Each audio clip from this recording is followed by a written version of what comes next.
What's the story, Gould and Nori? Welcome to the final episode of Gould and Nori and our special guest, Nemo.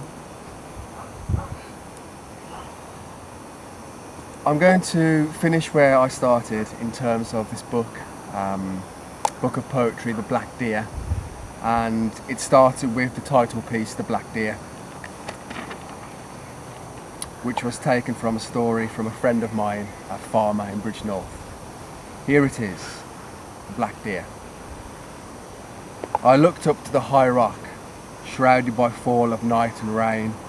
Mist breathed through the trees, drifting deftly down the rock face like a veil. I stood next to the river, everything so green and alive, and thought of you, Black Deer, how your beauty and mystery were of your demise. Colin the farmer told me your sad story, and how I should have liked to have seen you with my own two eyes. He was a big black deer with big black antlers. Never seen anything like it. Scared the life out the cows, fleeing their fields, smashing through fences, finding refuge in the village from wild fear of their senses. Taking us from Thursday to Sunday to round them up and get them safely back. The size of the bloody thing, and black. I know a man in the village who's handy with a gun. It's not something one wants to do, but it has to be done. When I was in the Highlands, I heard deer roar and grunt, like big cats, at least so I thought.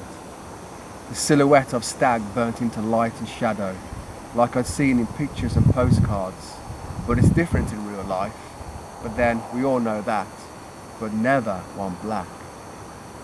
It captured my imagination, perhaps my need for myth and hidden meaning. There's just something about you, Black Deer, proud and prancing in the woods, alone dancing in a grassy clearing, skipping over lakes and lizards lazing in the sun, like a pilgrim on a mountain looking down on a kingdom, despite rags knowing the fine-cut feeling of freedom.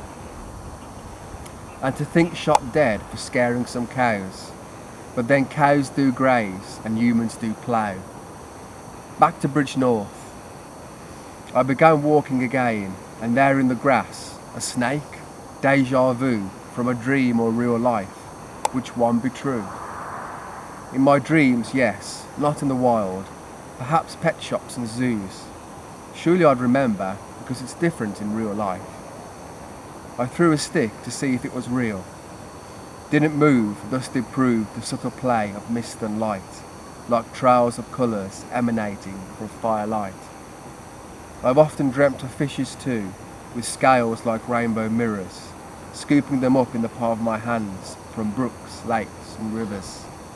I hope I dream of you tonight, Black Deer, lightning hooved, a black flame, through forests and hills, in deep hidden glades and ravines, alive in spirit pouring fire into my dreams.